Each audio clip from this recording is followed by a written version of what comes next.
दिल्ली सरकार ने इस दिवाली राजधानी के हजारों कैब ड्राइवरों को एक बड़ा तोहफा देने का ऐलान किया है। सरकार अब अपनी सहकारी यानी कोऑपरेटिव टैक्सी सर्विस शुरू करने जा रही है। यह योजना खास तौर से ड्राइवरों को ध्यान में रखकर बनाई जा रही है। इससे ओला, उबर जैसी तमाम बड़ी प्राइवेट कैब कंपनियों को बड़ी टक्कर मिलने की संभावना है।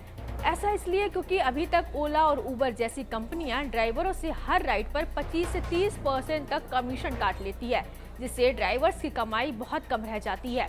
लिहाजा एक टैक्सी सेवा में ड्राइवरों को यात्रा का पूरा किराया सीधे उनके खाते में मिलेगा। ऐसे में इसका फायदा सिर्फ ड्राइवर्स को ही नहीं बल्कि सवारियों को भी पूरा मिलने की उम्मीद जताई गई है। अक्सर कैब कंपनियों को लेकर यात्रियों की भी काफी शिकायतें रहती हैं, जैसे कि सर्ज प्राइसिंग यानी किराया अचानक बढ़ने की समस्या या फिर मनमाफिया किराया वसूली करना, अपने मनमाने रूट पर ही चलाना, कई बार घंटों इंतजार करवाना, राइड कैंसिल होने पर पैसा काटा जाता है। ऐसा दावा है कि सरकार की नई पहल में इन सभी पहलुओं का खास तौर से ध्यान रखा जाएगा। इस सर्विस के लिए एक खास मोबाइल ऐप तैयार किया जा रहा है, जिसे यात्री कैब बुक कर सकेंगे, डिजिटल पेमेंट भी कर पाएंगे और किराए की दरें सरकारें पहले से तय करेगी। टैक्सी ऑपरेशन के मामले में इसे बड़े बदलाव की शुरुआत के रूप में देखा जा रहा है। खुद भारत सरकार इस योजना को सहकारी मॉडल पर चलाने जा रही है, यानी प्रोजेक्ट के तहत प्रत्येक शहर में टैक्सी चालकों की सहकारी समिति बनेगी, जो ऐप से लेकर ऑपरेशन तक सब संभालेगी।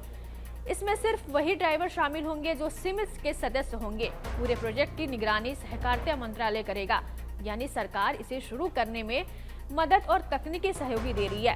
दिल्ली सरकार के परिवहन विभाग के मुताबिक इस योजना पर तेजी से काम चल रहा है। अगले महीने में इसका पायलट प्रोजेक्ट लॉन्च किया जाएगा। शुरुआत में कुछ इलाकों में टैक्सियां चलाई जाएंगी और बाद में इसे पूरे दिल्ली एनसीआर में फैलाया जाएगा।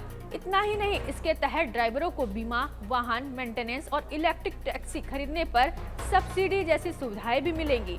एक्सपर्ट्स की माने तो यह योजना न केवल ड्राइवरों की जिंदगी में बड़ा बदलाव लाएगी, बल्कि यात्रियों को भी सस्ती, सुरक्षित और भरोसेमंद टैक्सी सुविधा मिलेगी। दिल्ली सरकार चाहती है कि इस योजना से राजधानी में इलेक्ट्रिक वाहनों का इस्तेमाल बढ़ाया जाएगा, ताकि प्रदूषण पर भी काबू पाया जा सके। वहीं भारत सरकार का कहना है कि यह देश की पहली सहकारी टैक्सी सेवा होगी, जो पारदर्शिता और समानता पर आधारित है। बता दें कि ओला, उबर जैसे ऐप बेस्ड टैक्सी सेवाएं शहरी परिवहन में क्रांति लाई थी, मगर धीरे धीरे मनमानी की वजह से यह सेवा भी ग्राहकों के लिए सिरदर्द बनने लगी। ऐसे में पूरी संभावना जताई जा रही है कि यह सहकारी सर्विस ड्राइवरों के लिए वरदान और यात्रियों के लिए राहत साबित हो सकती है।